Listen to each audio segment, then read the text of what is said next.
எப்போதும் மாறாதவர். அவர் எல்லா நேரத்திலும் அவர் நல்லவராயிருக்கிறவர்.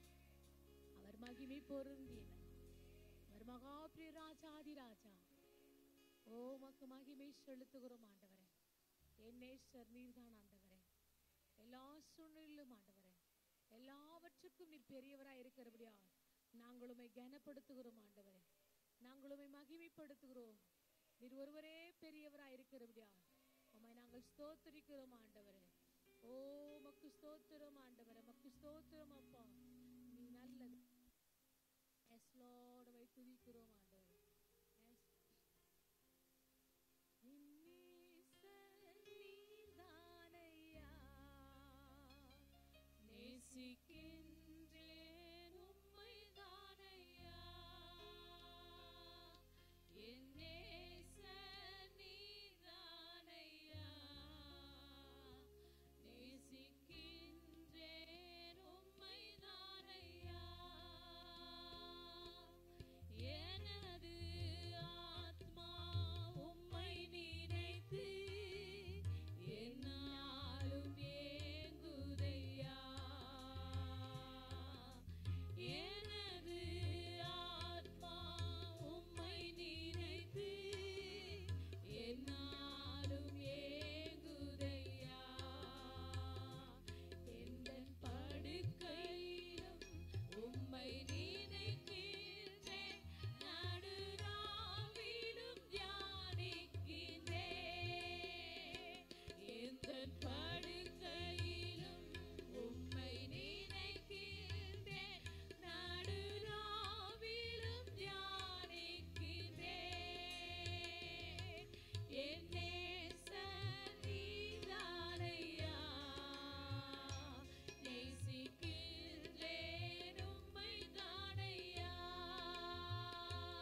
என் நேசர் நீதானையா.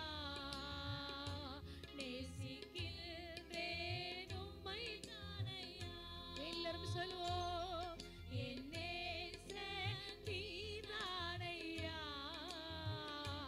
நேசிக்கின்றேன் உம்மை தானையா.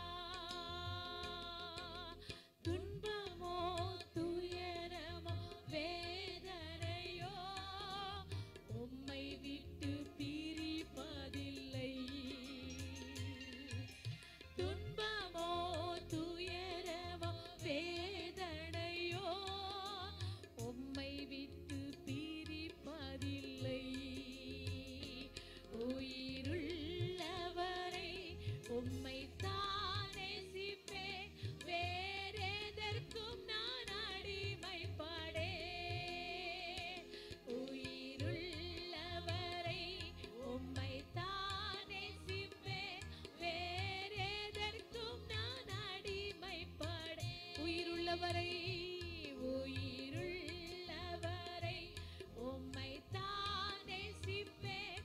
வேறெதற்கும் நான் அடிமைப்படேன். என் நேசர் நீதானையா. நேசிக்கின்றேன் உம்மை தானையா. என் நேசர் நீதானையா. நேசிக்கின்றேன் உம்மை தானையா.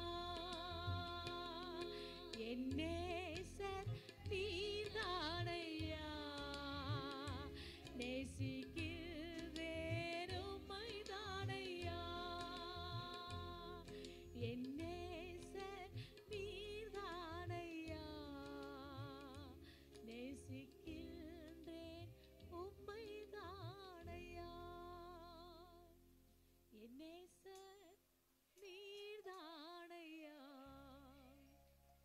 நேசிக்கின்றேன் உம்மை தானையா. அவரை நேசிக்க நேசிக்க அவரை நாம் உயர்த்த உயர்த்த துதிகளிலே வாசம் செய்கிறவர், துதிகள் மத்தியிலே வாசம் செய்து நம்முடைய நிலவரத்தை மாற்றுகிறவர், நம்முடைய சூழ்நிலைகளை மாற்றுகிறவர், நம்முடைய கவலைகள், கஷ்டங்கள், பாரங்கள், துக்கங்கள், வேதனைகள், பலவீனங்கள், அந்தகார இருள்கள் அத்தனையுமே இயேசு ஒருவரால் தான் மாற்ற முடியும். நாம் அவரை மகிமைப்படுத்தும் பொழுது, அவரை துதிக்கும் பொழுது, அவரை உயர்த்தும் பொழுது, எல்லாவற்றுக்கும் மேலானவர், கட்டுகளை அறுக்கிறவர், பாதாள சங்கிலிகளை முறிக்கிறவர், பாதாளம் திருச்சபையை மேற்கொள்ளாதபடி ரத்த கோட்டுகளை வைத்து பாதுகாக்கிறவர், ஒரு மகிமையின் மேகமாய் இஸ்ரவேல் ஜனங்களை வழிநடத்தும் தேவன். அவரே நல்ல ராஜாதி ராஜா. அவர் சர்வ வல்லமை உள்ளவர். எஸ் லார்ட், உம்மை உயர்த்துகிறோம் ஆண்டவரே. நீர் ஒருவரே பெரியவர் ஆண்டவரே. உம்மை கனப்படுத்துகிறோம் ராஜா. ஆராதனைக்கு பாத்திரர் ஆண்டவரே. ஆராதனைக்கு உன்னதர் நீர். ஆராதனைக்கு உயர்ந்தவர் நீர் அப்பா. நீர் ஒருவரே போற்றுதலுக்குரியவர். நீர் ஒருவரே மகா பெரிய ராஜா அதிராஜா. நாங்கள் உம்மை பார்க்க வந்திருக்கிறோம் ஆண்டவரே. நாங்கள் உம்மை மகிமைப்படுத்த வந்திருக்கிறோம். நீர் ஒருவரே சர்வ வல்லமை உள்ளவர். நீர் ஒருவரே உன்னதர் ஆண்டவரே. உம்மை கனப்படுத்துகிறோம் வந்திருக்கிறோம் அப்பா. எஸ் லார்ட், நீர் நல்ல தேவன். நீர் மகா பெரிய தேவன் ஆண்டவரே. ஓ ஹல்லேலூயா. ஒரு மகிமையின் மேகம் இந்த இடத்தை மூடுதே. ஒரு மகிமையின் மேகம் என் ஜனத்தை மூடுதே. ஒரு மகிமையின் மேகம் இந்த இடத்தை மூடுதே. ஒரு மகிமையின் மேகம் என் ஜனத்தை மூடுதே. விலகாத மேகம் நீர், முன் செல்லும் மேகம் நீர். விலகாத மேகம் நீர், முன் செல்லும் மேகம் நீர். ஆவியானவரே, அன்பின் ஆவியானவரே, வல்ல ஆவியானவரே, தெளிவின் ஆவியானவரே, மகிமையின் ஆவியானவரே,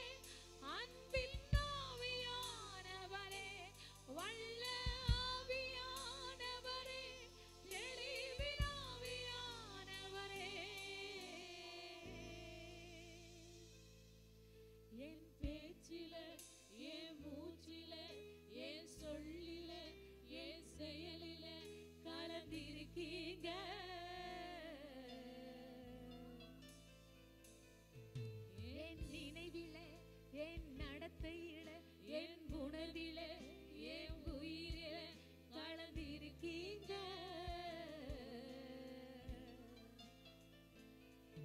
என் பேச்சில என் மூச்சில என் சொல்லில என் செயலில கலந்திருக்கீங்க.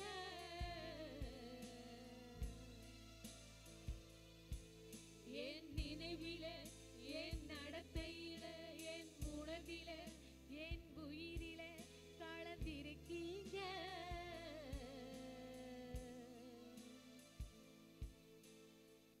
அன்பின் ஆவியானவரே, விளையேற பெற்றவரே, இணையாடும் பரிசுத்தரே, நன்றி ஐயா.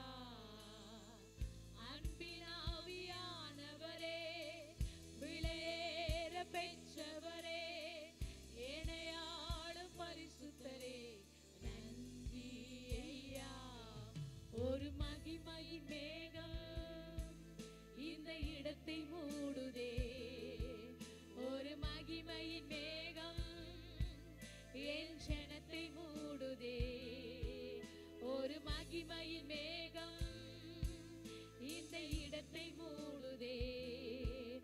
ஒரு மகிமையின் மேகம் என் ஜனத்தை மூடுதே. விலகாத மேகம் நீர், முன் செல்லும் மேகம் நீர். விலகாத மேகம் நீர், முன் செல்லும் மேகம் நீர்.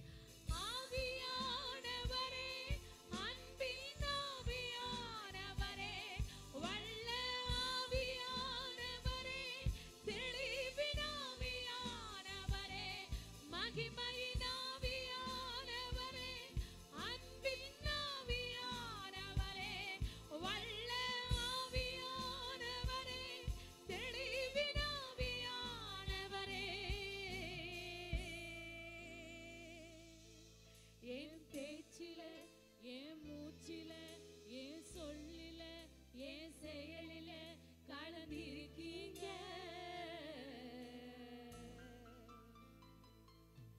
என் நினைவில என் நடத்தையில என் உணர்வில என் உயிரில கலந்திருக்கீங்க.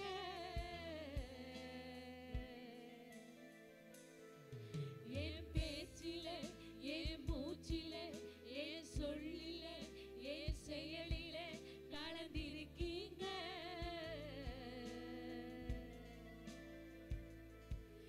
என் நினைவில என் நடத்தையில என் உணர்வில என் உயிரில கலந்திருக்கீங்க.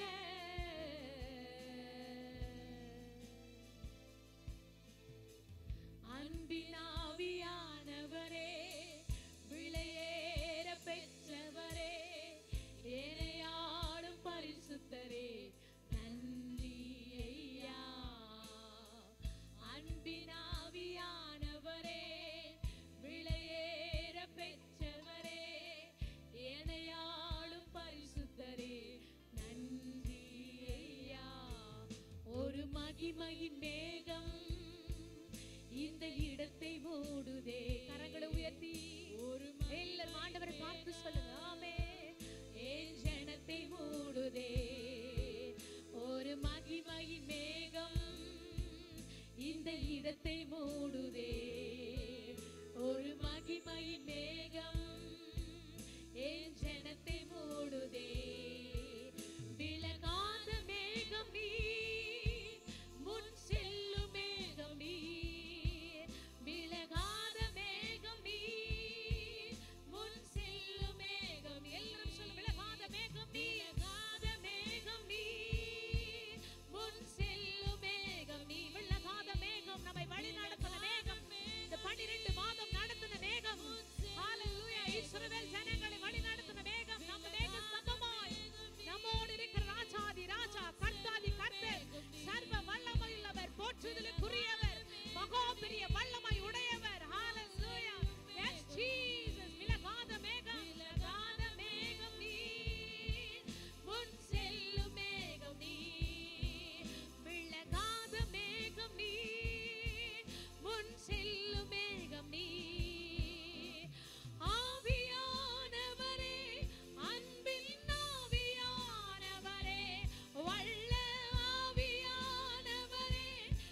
மகிமையின் மேகம் இந்த இடத்தை மூடுதே.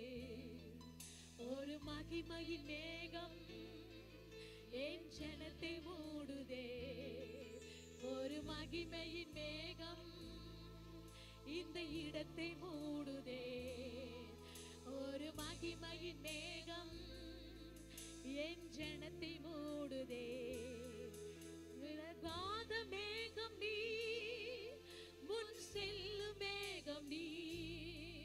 விலகாத மேகம் நீ, முன் செல்லும் மேகம் நீ.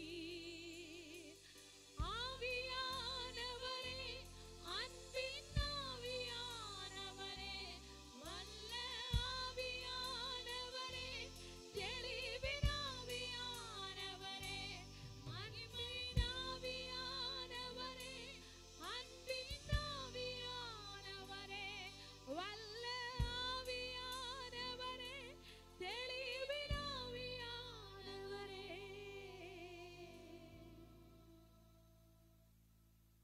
என் பேச்சில, என் மூச்சில, என் சொல்லில, என் செயலில கலந்திருக்கீங்க. என் நினைவில, என் நடத்தையில, என் உணர்வில, என் உயிரில கலந்திருக்கீங்க.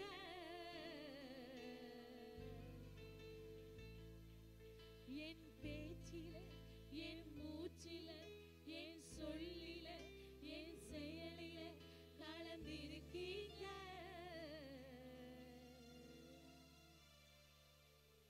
என் நினைவில, என் நடத்தையில, என் உணர்வில, என் உயிரில கலந்திருக்கீங்க.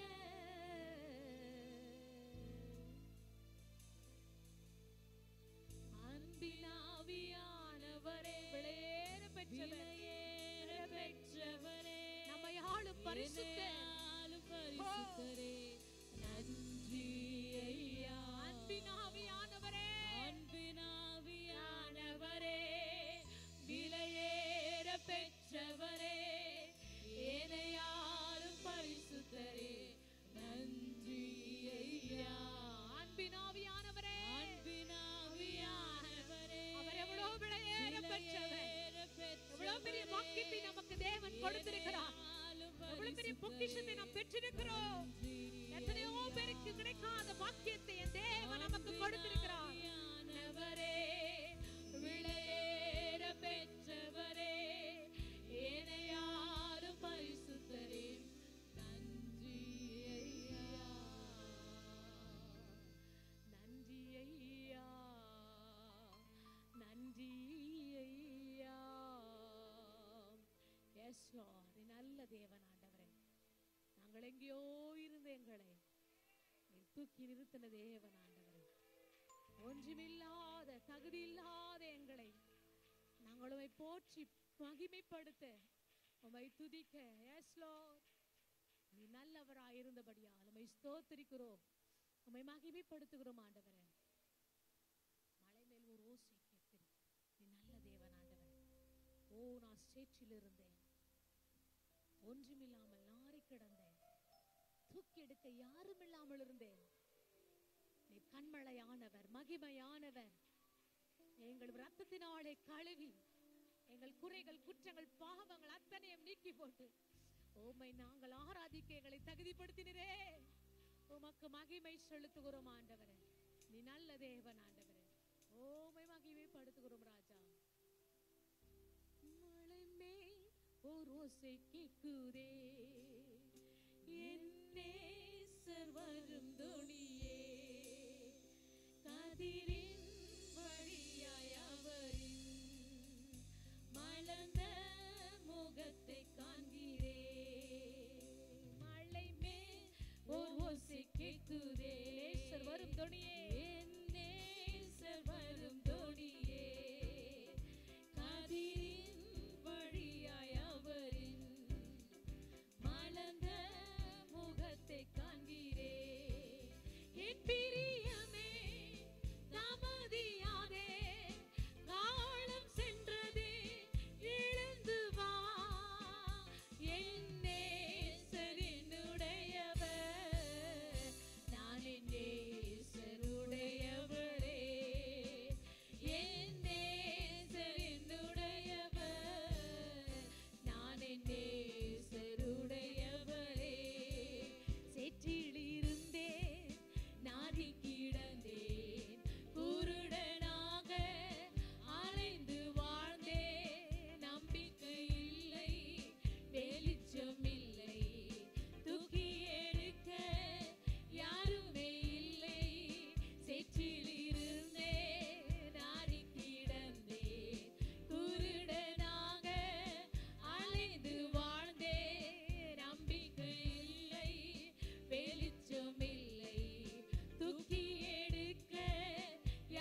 என் நேசர் உடையவளே, என் நேசர் என்னுடையவர், நான் என் நேசர் உடையவளே.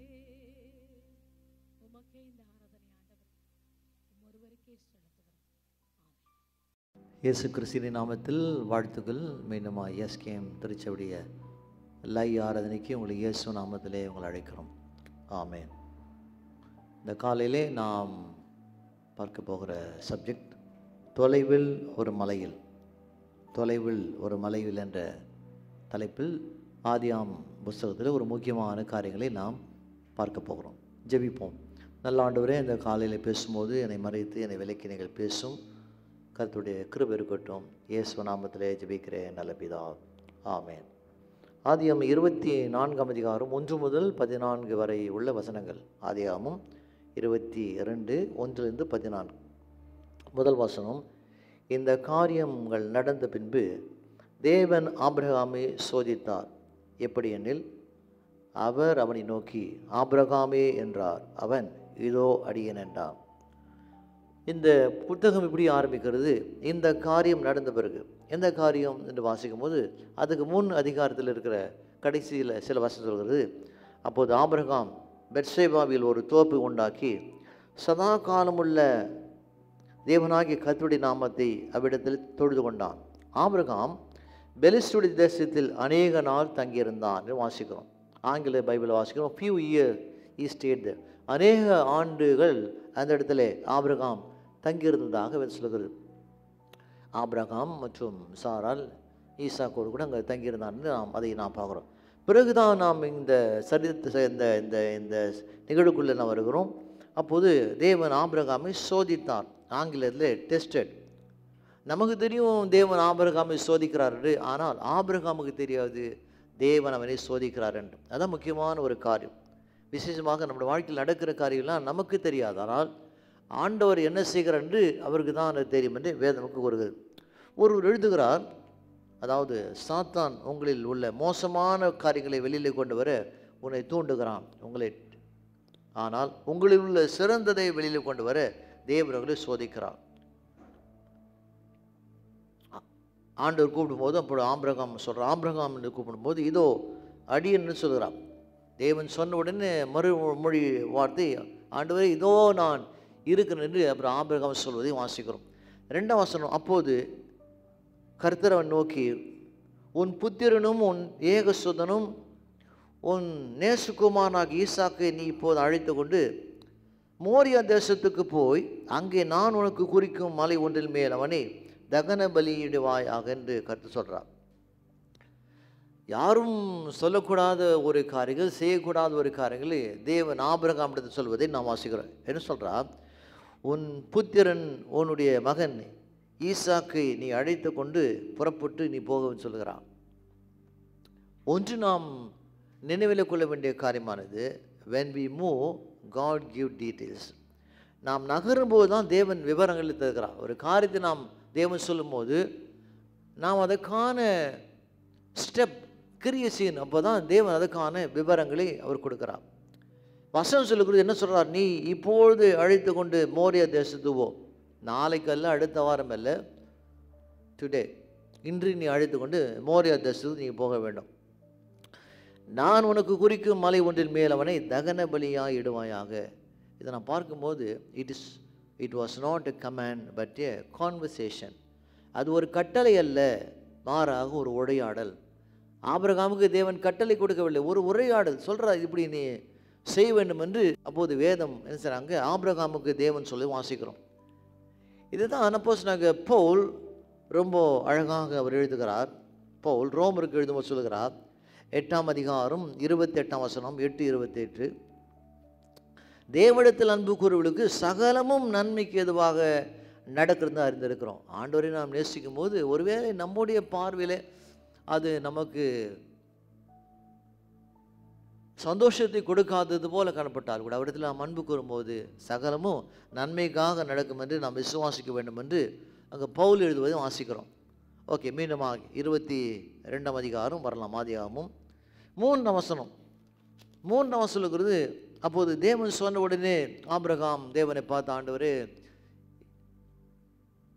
ஈசாக்கு எனக்கு 24 ஆண்டுகள் கழித்து பிறந்திருக்கிறான். அவனை நாங்கள் அன்போடு வளர்த்துருக்கிறோம். இப்போ தான் அவன் சிறு பையனாக இருக்கிறான்.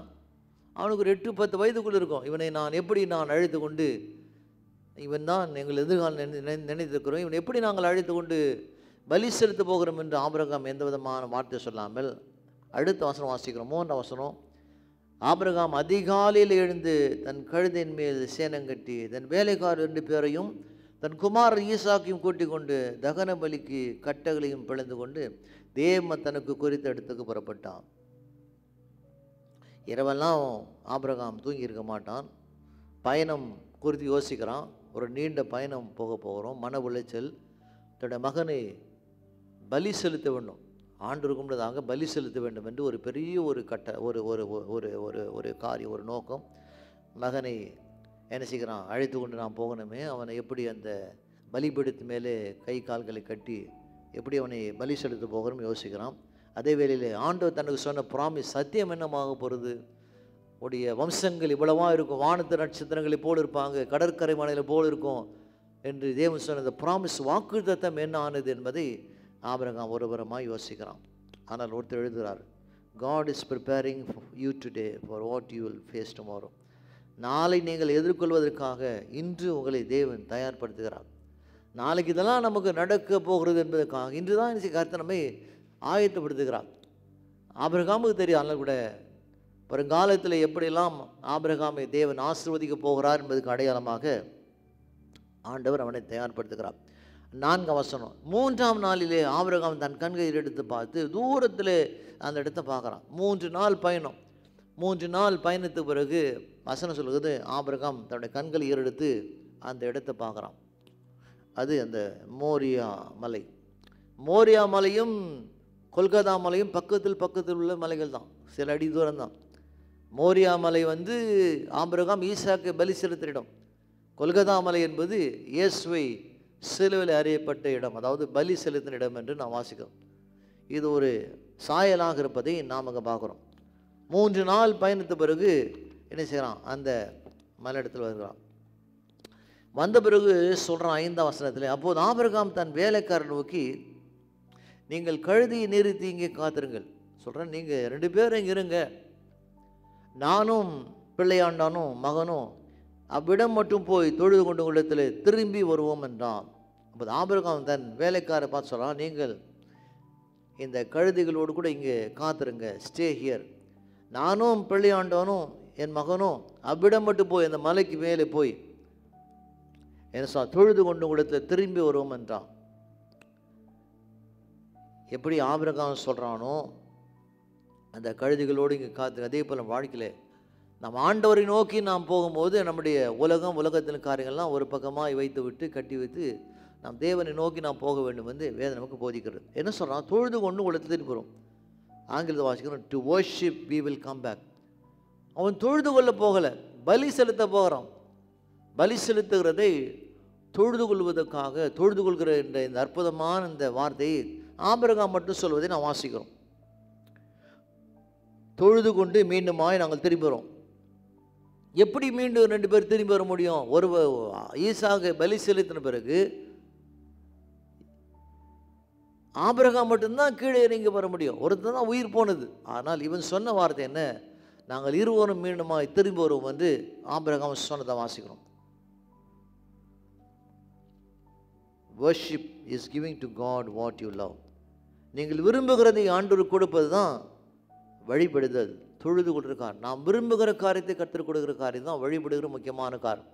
நாம் விரும்புகிற காரியத்தை நாம் அதிகமாக விரும்புகிறோமோ, நாம் விரும்புகிற காரியத்தை, நேரத்தை ஆண்டவருக்கு நாம் கொடுக்கும்போது, ஆண்டவர் நேசிக்கும் போது, அதுதான் ஆண்டவருக்கு அது தொழுது கொள்கிற, வர்ஷிப் செய்கிற ஒரு இடமாக வேதம் நமக்கு கூறுவதை நாம் வாசிக்கிறோம்.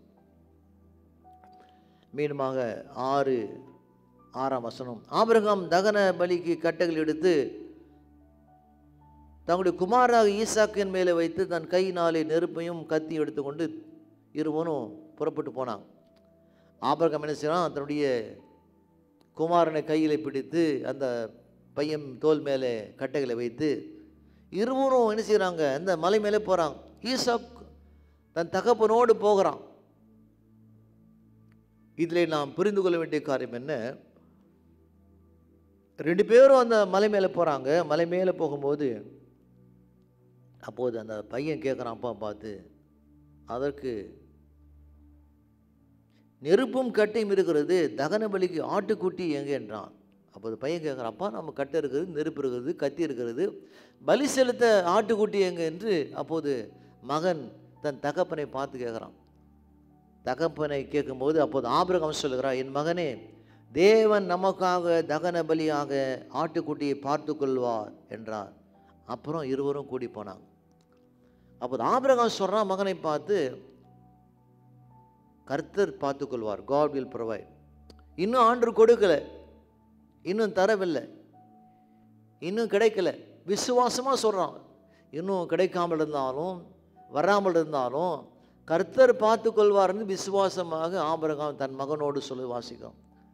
எத்தனை பேர் நாம் சொல்ல முடியும், நம்முடைய பயணத்தில் கர்த்தர் பார்த்து கொள்வார், நம்முடைய பிள்ளைகளை பார்த்து கொள்வார், பிள்ளையுடைய படிப்பை பார்த்து கொள்வார், திருமண காரியங்களை பார்த்து கொள்வார், வேலைகளை இப்படி எத்தனை பேர் சொல்ல முடியும். ஆபிரகாம் இன்னும் வரல. போகும்போது அந்த பயணமானது பலி செலுத்தி விட்டு அவன் மட்டும்தான் தனியாக திரும்பி வர்றோம். ஆனால் சொன்னால் கர்த்தர் பார்த்து கொள்வார்னு.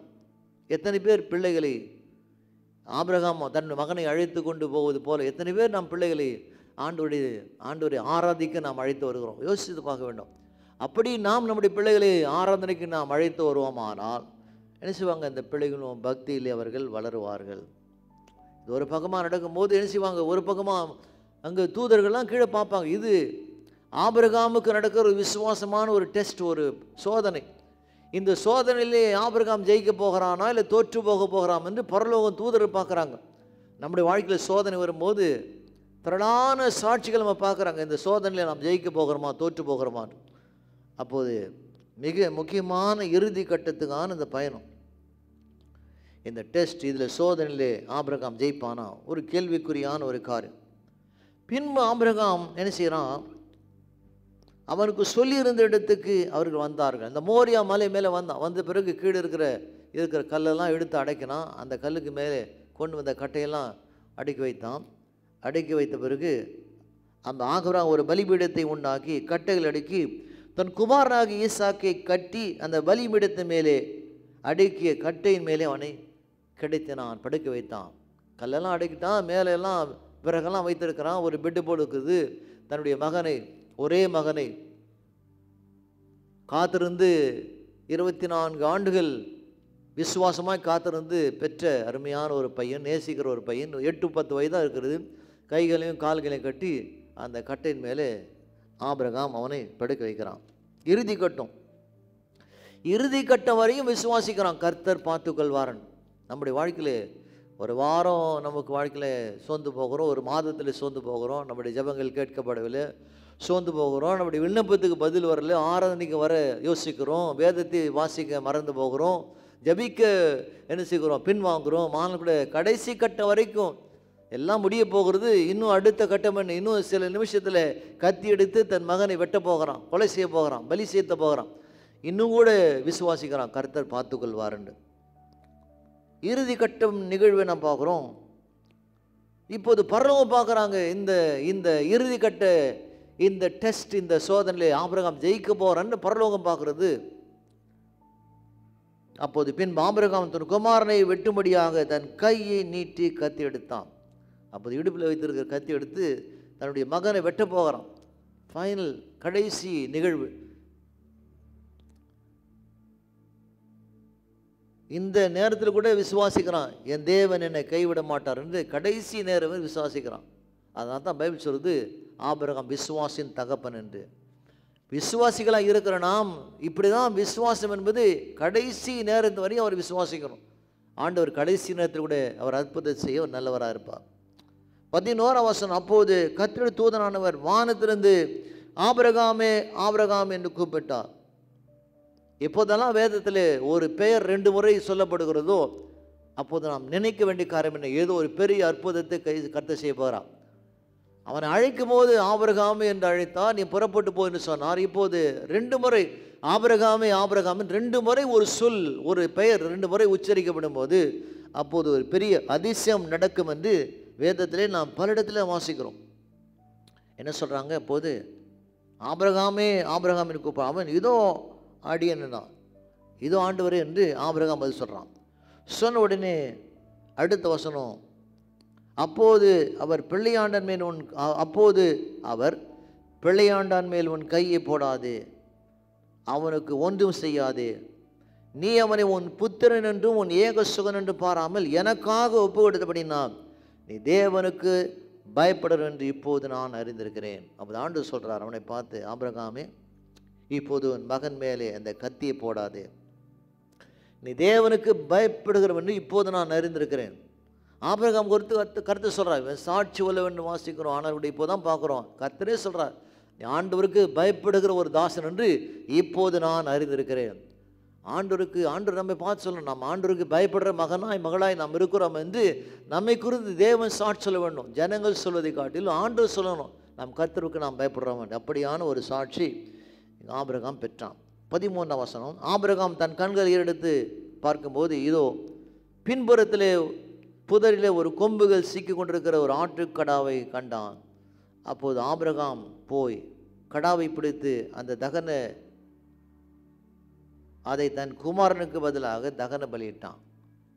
இதிலே நாம் நினைக்கிற காரியம் என்ன? ஒரு பெரிய ஒரு மலை. அது எப்போதும் ஆடுகள் கூட்டமாக தான் இருக்கும், தனியாக இருக்காது. கூட்டமாக இருக்கதான் ஆடு மந்தை. ஒரு ஆடு மட்டும் அந்த மலை மேலே அந்த முள் புதரில் சிக்கிருக்கிறது.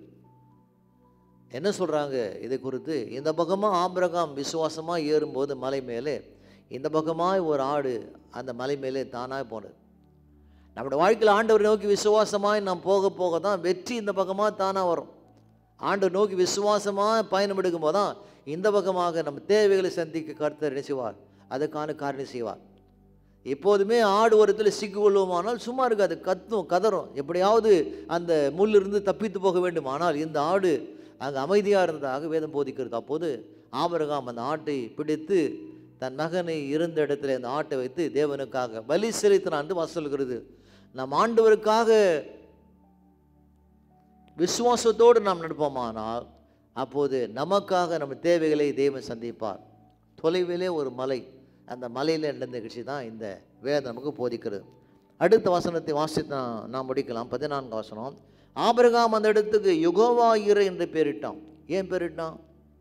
அதனாலே கர்த்தருடைய பர்வத்திலே பார்த்து கொள்ளப்படும் என்று இந்நாள் வரைக்கும் சொல்லப்படுகிறது. அந்த இடத்துக்கு ஆபிரகாம் பெயர் வைக்கிறான். என்ன பெயர் வைக்கிறான்? யெகோவா ஈரே, கர்த்தர் பார்த்துக்கொள்வார். த லார்ட் வில் ப்ரொவைட். நம்ம ஆண்டவரை நோக்கி பயணிக்கிற மகளாய் விருப்பமானால் கர்த்தர் எல்லாவற்றையும் பார்த்துக்கொள்வார். உன் தேவை சந்திப்பார், உன்னை ஆசீர்வதிப்பார், வெற்றிக்கான பாதையில் கொண்டு போவார். கர்த்தர் தாமே உங்களை ஆசீர்வதிக்கட்டும். ஆமேன். God bless you. Take care.